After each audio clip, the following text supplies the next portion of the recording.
दोस्तों, ये अंतरिक्ष है और आपका इंटरनेशनल स्पेस स्टेशन पर स्वागत है। आज की इस वीडियो में आप जानेंगे कि कैसी होती है स्पेस में एस्ट्रोनॉट्स की जिंदगी। स्पेस या फिर अंतरिक्ष की दुनिया रहस्यों से भरी दुनिया है। इन रहस्यों से पर्दा उठाने के लिए हमारे साइंटिस्ट एस्ट्रोनॉट्स को स्पेस में भेजते हैं और ये सिलसिला एस्ट्रोनॉट यूरी गागरिन के साल 1961 में स्पेस में जाने के बाद शुरू हुआ। दोस्तों, स्पेस हमारी पृथ्वी जैसा बिल्कुल भी नहीं है और इसीलिए इसमें कोई शक नहीं कि स्पेस में गए एस्ट्रोनॉट्स की लाइफ काफी चैलेंजिंग होती है। वहाँ ना कोई एटमॉस्फेयर है और ना ही सांस लेने को ऑक्सीजन। ग्रेविटी बिल्कुल जीरो और ठंड इतनी कि सहन ना हो पाए। एस्ट्रोनॉट्स अपने स्पेशल सूट्स में ही अंतरिक्ष में जाते हैं, लेकिन क्या ये सूट पहनकर इनकी सारी प्रॉब्लम्स सॉल्व हो जाती हैं? वो क्या क्या चैलेंजेस हैं जो इन एस्ट्रोनॉट्स को स्पेस में फेस करने पड़ते हैं और कैसी होती है इंटरनेशनल स्पेस स्टेशन पर इनकी जिंदगी? ऐसे ही कई सवालों के दोस्तों, स्पेस में जाना धरती की किसी और जगह पर जाने जैसा बिल्कुल नहीं है।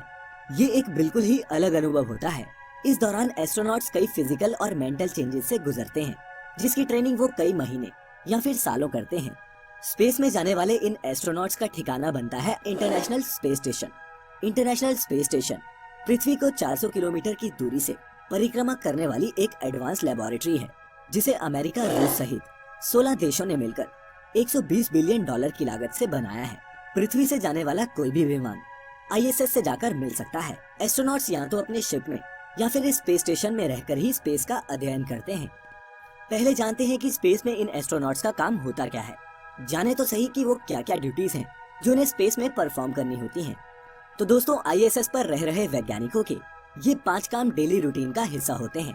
पहला, स्पेस का अध्ययन और एक्सपेरिमेंट्स परफॉर्म करना। दूसरा, इंटरनेशनल स्पेस स्टेशन की मेंटेनेंस और मरम्मत। तीसरा, डेली एक्सरसाइज जो स्पेस में बहुत जरूरी है। चौथा, ISS के बाहर स्पेस वॉक परफॉर्म करना। और पांचवा, रिलैक्सेशन, क्योंकि वो भी जरूरी है। अब इन सब ड्यूटीज को परफॉर्म करने के अलावा एस्ट्रोनॉट्स खाते पीते हैं, सोते हैं, पढ़ते हैं, टॉयलेट जाते हैं, जिन सबको करने में भी उनको भारी मशक्कत करनी पड़ती है। पहला तो स्पेस में पहुंचते ही एस्ट्रोनॉट्स की बॉडी में इंटरनल चेंजेस होना शुरू हो जाते हैं। सबसे बड़ा चैलेंज स्पेस में अगर कोई चीज पेश करती है तो वो है ग्रेविटी। धरती पर तो ग्रेविटी की वजह से हमारे पैर जमीन पर रहते हैं, लेकिन स्पेस में ऐसा नहीं होता। वहाँ पर आपकी बॉडी वेटलेस हो जाती है और फ्लोट करने लगती है, जिसकी वजह से रूटीन काम जैसे नहाना और ब्रश करना, इन कामों में भी काफी मुश्किलें आती हैं। स्पेस में गए एस्ट्रोनॉट्स को हड्डियों और मसल लॉस की भी बहुत शिकायत रहती है। इससे बचने के लिए इन्हें हर दिन कम से कम 2 घंटे एक्सरसाइज करनी पड़ती है। नासा 3 तरह की मशीनों के जरिए अपने एस्ट्रोनॉट्स को एक्सरसाइज करवाती है। इसमें ट्रेडमिल सबसे इम्पोर्टेंट होती है, क्योंकि स्पेस में ज्यादातर काम एस्ट्रोनॉट्स तैरते हुए ही करते हैं।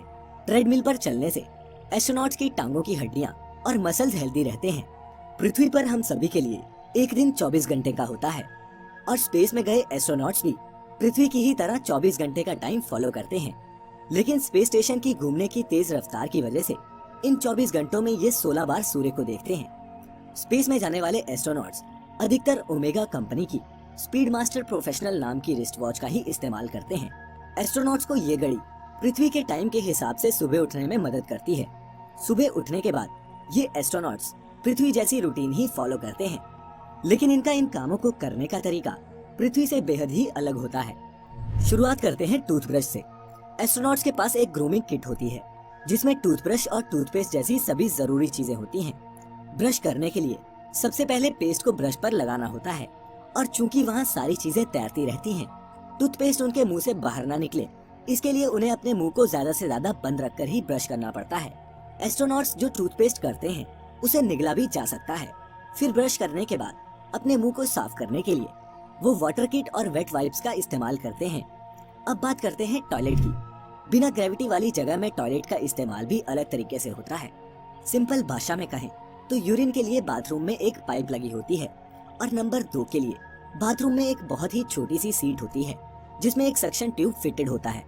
इस सीट में एस्ट्रोनॉट्स खुद को सही से फिट करके इसका इस्तेमाल करते हैं। सफाई के लिए टॉवल या नैपकिन का इस्तेमाल होता है। एस्ट्रोनॉट्स के ह्यूमन वेस्ट को स्पेस में नहीं फेंका जाता, बल्कि पैक कर वापस धरती पर लाया जाता है, जहाँ लाकर उसे जला दिया जाता है। बात करें नहाने की, तो स्पेस में नहाने के लिए एस्ट्रोनॉट शावर के नीचे एक बड़े से बैग में खड़े होकर नहाते हैं। वह पहले शैम्पू को अच्छी तरह से बॉडी पर मलते हैं और इसके बाद वे स्पंज या फिर कपड़े से शैम्पू और पानी पोंछते हैं ताकि वह इधर उधर बिखरे नहीं। शुरुआती स्पेस मिशंस के दौरान एस्ट्रोनॉट्स यूरिन को ओपन स्पेस में फेंक दिया करते थे, लेकिन अब एस्ट्रोनॉट्स का यूरिन भी फिल्टर होकर फिर से स्टेशन के ड्रिंकिंग वाटर सप्लाई में डाल दिया जाता है। स्पेस स्टेशन पर किसी भी चीज को वेस्ट नहीं किया जाता। आखिरकार इसे हफ्ते के 7 दिन और 2400 घंटे इसमें रहने वाले एस्ट्रोनॉट्स को साफ पानी, हवा और पावर प्रोवाइड जो करनी होती है। सुबह फ्रेश होने के बाद ये एस्ट्रोनॉट्स ब्रेकफास्ट करते हैं। नाश्ते में यहाँ भी घर की तरह ही किचन ब्रेड होता है। यहाँ खाने की सारी चीजें डिहाइड्रेटेड फॉर्म में ही होती हैं ताकि वो लंबे समय तक खराब ना हो सके। आमतौर पर खाने में अंडे, मीट, ब्रेड और सब्जियां होती हैं। ये specially graded food items Japan, रूस और अमेरिका में ही तैयार किए जाते हैं। खाने के बर्तन भी खास तरह के होते हैं ताकि जीरो ग्रेविटी में कांटे और चम्मच उड़कर किसी की आंख में न घुस जाएं। इसके बाद एस्ट्रोनॉट्स अपने कंप्यूटर और इक्विपमेंट को चेक करते हैं। लेनोवो का थिंकपैड ऐसा इकलौता लैपटॉप है जिसे इंटरनेशनल स्पेस स्टेशन में इस्तेमाल करने की अनुमति है। इसके बाद धरती से संपर्क करके मिशन के बारे में चर्चा या फिर आगे की प्लानिंग की जाती है। अमेरिका, चीन और रूस ने इतिहास में कई एंटी सैटेलाइट मिसाइल्स छोड़कर कई सैटेलाइट्स को तबाह किया है, जिनका कचरा आज भी अर्थ के ऑर्बिट में घूम रहा है। कई बार मलबे के इन टुकड़ों से आईएसएस को नुकसान भी पहुंचता है। ऐसी सिचुएशंस में स्पेस सूट पहनकर एस्ट्रोनॉट्स स्पेस स्टेशन से बाहर निकलकर इस लैब की मरम्मत करते हैं। जब एस्ट्रोनॉट अपने शिप से बाहर निकलकर ओपन स्पेस में जाते हैं तो उसे स्पेस वॉक कहते हैं। दिन भर के काम और एक्सरसाइज करने के बाद डिनर करके रात 9:30 से 10:30 बजे तक एस्ट्रोनॉट्स अपने अपने स्लीपिंग पॉड्स में जाकर सो जाते हैं और फिर अगले दिन भी वो इसी सेम रूटीन को फॉलो करते हैं। ये पॉड्स कैप्सूल जैसे होते हैं जिसमें एस्ट्रोनॉट्स स्लीपिंग बैग के अंदर आराम से सो सकते हैं। एस्ट्रोनॉट्स इन्हीं पॉड्स में अपनी पर्सनल चीजें, लैपटॉप और किताबें वगैरह रखते हैं। वहीं स्पेसक्राफ्ट में एस्ट्रोनॉट्स खुद को शिप के किनारे बांधकर सोते हैं। ये इसलिए होता है ताकि वो अपने शरीर को एक जगह पर रख सके। सोने से पहले स्पेसक्राफ्ट की वेंटिलेशन को भी इस तरह से बैलेंस किया जाता है ताकि नींद के दौरान वहाँ कार्बन डाइऑक्साइड का लेवल ज्यादा ना हो जाए। स्पेस में एस्ट्रोनॉट्स उल्टे होकर सोएं या सीधे होकर, इनको कोई भी सेंसेशन नहीं होती। सिर्फ देखने वालों को ही पता लगता है कि सामने वाला इंसान सीधा है या फिर उल्टा। काम के अलावा स्पेस स्टेशन में काफी फन और मस्ती भी होती है, जिसका एक्सपीरियंस दुनिया में बेहद ही कम लोगों को है। दोस्तों, अगर ये सब देखकर आप भी ये सोच रहे हैं कि काश आप भी स्पेस और इंटरनेशनल स्पेस स्टेशन को एक्सपीरियंस कर पाते, तो हम आपको बता दें कि आने वाले टाइम में शायद आपका ये सपना भी सच हो जाए, क्योंकि कई प्राइवेट कंपनीज तेजी से स्पेस टूरिज्म की फील्ड में अपने कदम बढ़ा रही हैं। अब वो टाइम दूर नहीं जब कंपनीज आपको स्पेस टूर पैकेजेस ऑफर करेंगी, लेकिन इसके लिए आपको एक मोटी रकम खर्च करनी पड़ेगी। पैकेज की रेट्स का अंदाजा आप इस बात से लगा सकते हैं कि एक स्पेस सूट बनाने में ही लगभग 80 करोड़ रुपए का खर्च आता है। इसीलिए अगर आप भी स्पेस जाने का सपना रखते हैं तो इतने पैसे कमाइए कि एज ए टूरिस्ट आप भी अंतरिक्ष की सैर पर जा सकें। स्पेस सूट्स इतने महंगे क्यों होते हैं, इस पर वीडियो तब जब इस वीडियो पर आपके 10,000 लाइक्स मिलेंगे।